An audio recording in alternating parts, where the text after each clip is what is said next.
Bonjour à tous, bienvenue sur Math&SA, ma chaîne de maths pour dédramatiser. Au programme aujourd'hui un exercice de bac pour vous, un exercice tombé à la session 2024. Pour me soutenir, n'oubliez pas de vous abonner à Math&SA, c'est rapide, facile et gratuit.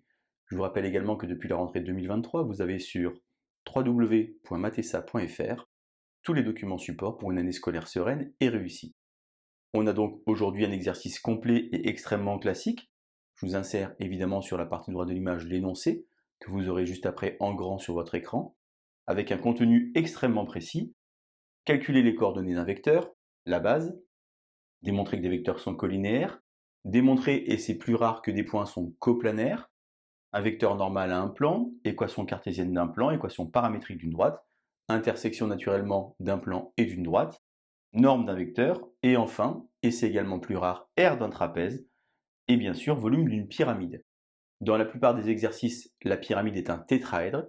Aujourd'hui, la pyramide est une pyramide à base trapézoïdale. On a donc ici une pyramide avec une base qui est un trapèze. Si vous sentez suffisamment à l'aise, eh bien comme d'habitude, je vous propose de mettre la vidéo en pause.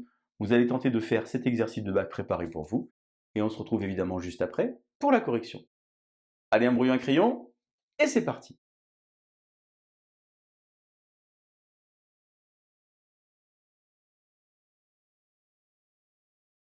On se retrouve donc évidemment pour la correction. Première question, montrer que les points A, B, C ne sont pas alignés.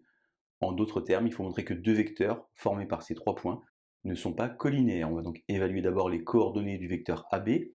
Moi j'aime bien écrire les points comme ceci en colonne dans la marge.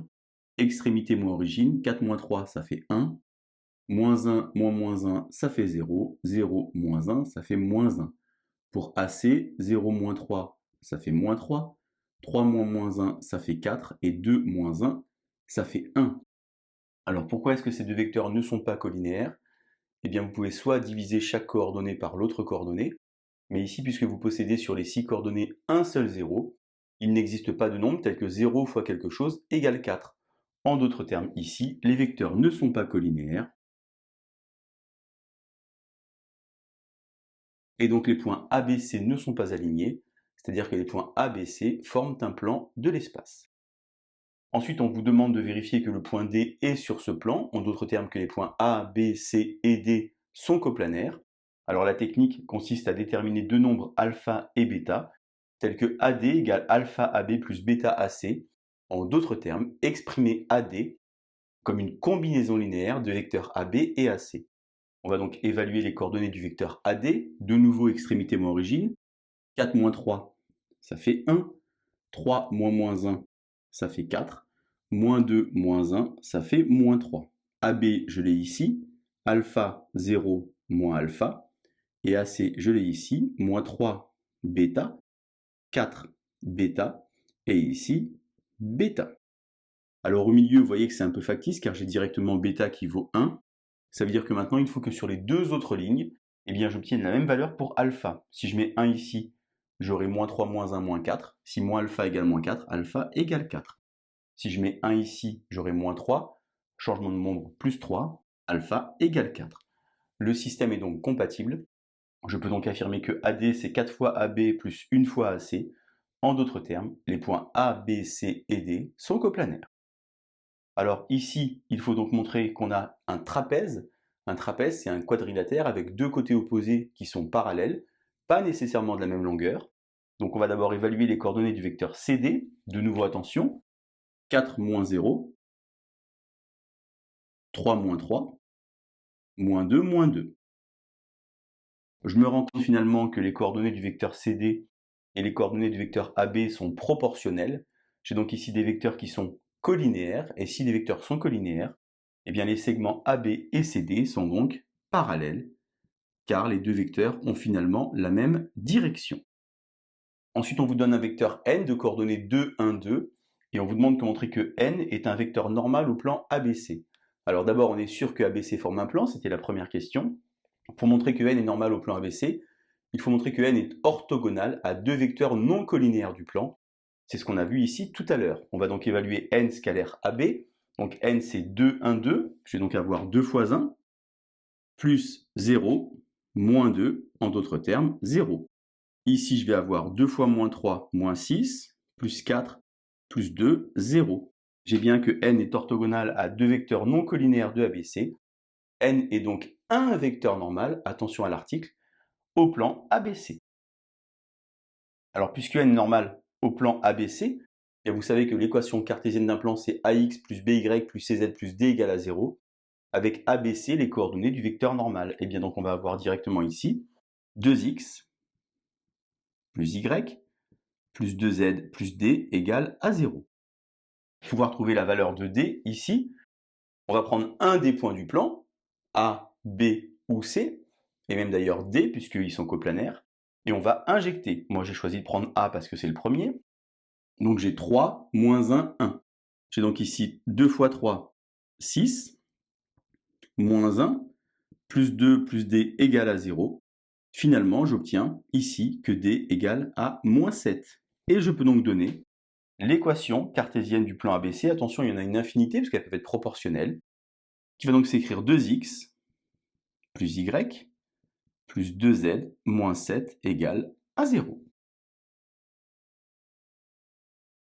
On définit alors maintenant delta, une droite qui est orthogonale au plan ABC et qui passe par le point S. Finalement, la hauteur de la pyramide. Eh bien, qu'est-ce qui se passe ici? Pour avoir une équation paramétrique de delta, j'ai besoin d'un point et j'ai besoin d'un vecteur directeur. Mais puisque delta est orthogonal au plan ABC, finalement n, vecteur normal du plan ABC, est également vecteur directeur de la droite. J'ai donc ici, pour point S, 2, 1, 4, et après, un vecteur directeur de la droite, c'est n, 2, 1, 2, associé au paramètre t, plus 2t, plus t, plus 2t.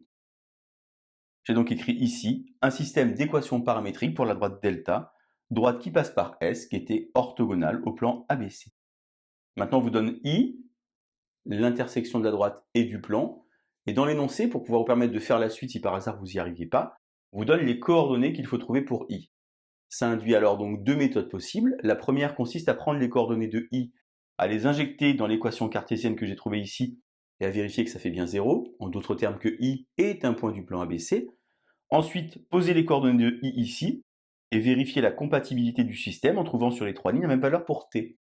Ce qui veut donc dire que I est sur la droite delta. Et si I est sur ABC et aussi sur delta, I serait à l'intersection de la droite et du plan. Moi, je pense que le plus intéressant pour vous, c'est donc de faire comme ceci en résolvant un système de 4 équations à 4 inconnues, car dans tous les exercices, on ne va pas vous donner la réponse. Donc on va un petit peu regarder ce que ça donne. Intersection, je le dis souvent, ça rime avec accolade, ça veut donc dire qu'il faut faire un système. Donc j'ai ici x égale 2 plus 2t, y égale 1 plus t, z égale 4 plus 2t, et ici, j'écris une équation cartésienne de mon plan, 2x plus y plus 2z moins 7 égale à 0. J'ai donc ici mis une équation paramétrique de la droite, ici une équation cartésienne de mon plan, et je dois faire l'intersection. Ça veut dire finalement que le x, y et z qui sont ici, je vais pouvoir les injecter, en prenant garde évidemment qu'il faut toujours réécrire comme ceci les lignes. Alors j'y vais, 2 fois 2, 4, plus 4t, plus 1 plus t, plus 2 fois 4, 8, plus 2 fois 2, 4, moins 7, égale à 0. J'ai donc 2 plus 2t, j'ai donc 1 plus t, j'ai donc 4 plus 2t, et ici je vais compter. Alors j'ai 4t, 5t, 9t, et ici j'ai 4 et 1, 5, 8 et 5, 13, moins 7, j'obtiens 6. Attention, lorsque je vais changer de membre, évidemment ça va faire moins 6. Alors moins 6 neuvième, c'est pas très joli, on peut évidemment écrire t égale moins 2 tiers, et c'est plutôt une bonne nouvelle d'avoir obtenu t égale moins 2 tiers, car vous voyez dans la réponse, il y a ici des tiers. Donc je vais remplacer 2 plus 2 fois moins 2 tiers, évidemment 2 tiers, 1 moins 2 tiers, 1 tiers, 4 moins 4 tiers, 8 tiers. Et j'ai bien obtenu les coordonnées qui sont proposées dans l'énoncé. Alors une fois maintenant que j'ai trouvé ici le i, eh bien je vais calculer les coordonnées du vecteur SI, puis la longueur SI. Pourquoi? Car finalement SI va être la hauteur de la pyramide, et j'en ai besoin pour calculer le volume. Alors SI, de nouveau extrémité moins origine, On a ici le petit problème des fractions. 2 tiers moins 2, ça fait donc moins 4 tiers. 1 tiers moins 1, ça fait donc moins 2 tiers. 8 tiers moins 4, ici, 4 fois 3, 12, ça fait donc moins 4 tiers. Attention ici à faire bien extrémité moins origine, à ne pas vous tromper, même si vous commettiez une erreur de signe dans votre vecteur, puisque de toute façon là-bas, vous allez mettre au carré pour calculer la longueur ou la norme, et bien les petits moins disparaîtraient. On va donc avoir ici moins 4 tiers, ça fait donc 16 neuvièmes, plus 4 neuvièmes, plus 16 neuvièmes. 16 et 4, 20, 20 et 16, 36 neuvièmes. 36 évidemment 4 fois 9, j'ai donc racine de 4. Et j'obtiens que SI vaut 2. Je continue maintenant. Alors on a un point H qui vous est fourni, et ça c'est une question extrêmement précise et difficile. Il faut montrer que H, qui vous est donc fourni, est donc le projeté orthogonal du point B sur la droite CD. Naturellement, on va calculer les coordonnées du vecteur HB, de nouveau extrémité moins origine. Coordonnées de B moins coordonnées de H, ça fait donc 1. Moins 1, moins 3, ça fait moins 4. 0, moins 1, ça fait 1. Et maintenant, je vais faire HB scalaire CD. Le CD, je l'avais là, j'ai donc ici 4 fois 1, ça fait 4. Moins 4 fois 0, 0. Moins 4 fois 1, moins 4. J'obtiens bien 0, mais attention, je ne peux pas affirmer à ce moment-là que H est le projeté orthogonal de B sur la droite CD. Il manque une condition, il faut évidemment que H soit un point de la droite CD. Pour cela, par exemple, je vais évaluer les coordonnées du vecteur CH, de nouveau extrémité moins origine. CH, ça fait donc coordonnées de H moins coordonnées de C, en d'autres termes 3. Ici 0, et ici moins 3. Je me rends compte finalement qu'il y a un lien entre CH et CD, puisque ici j'ai 4, 0, moins 4, et là j'ai 3, 0, moins 3. Quel est ce lien? Eh bien j'ai CH qui vaut 3 quarts de CD. En d'autres termes, les vecteurs CH et CD sont collinéaires, ils ont un point en commun, ça veut donc dire que H est sur la droite CD. Et si H est sur la droite CD et que HB scalaire CD vaut 0, eh bien H est bien le projeté orthogonal du point B sur la droite CD. Je vais alors maintenant calculer la norme du vecteur HB, finalement la longueur de HB.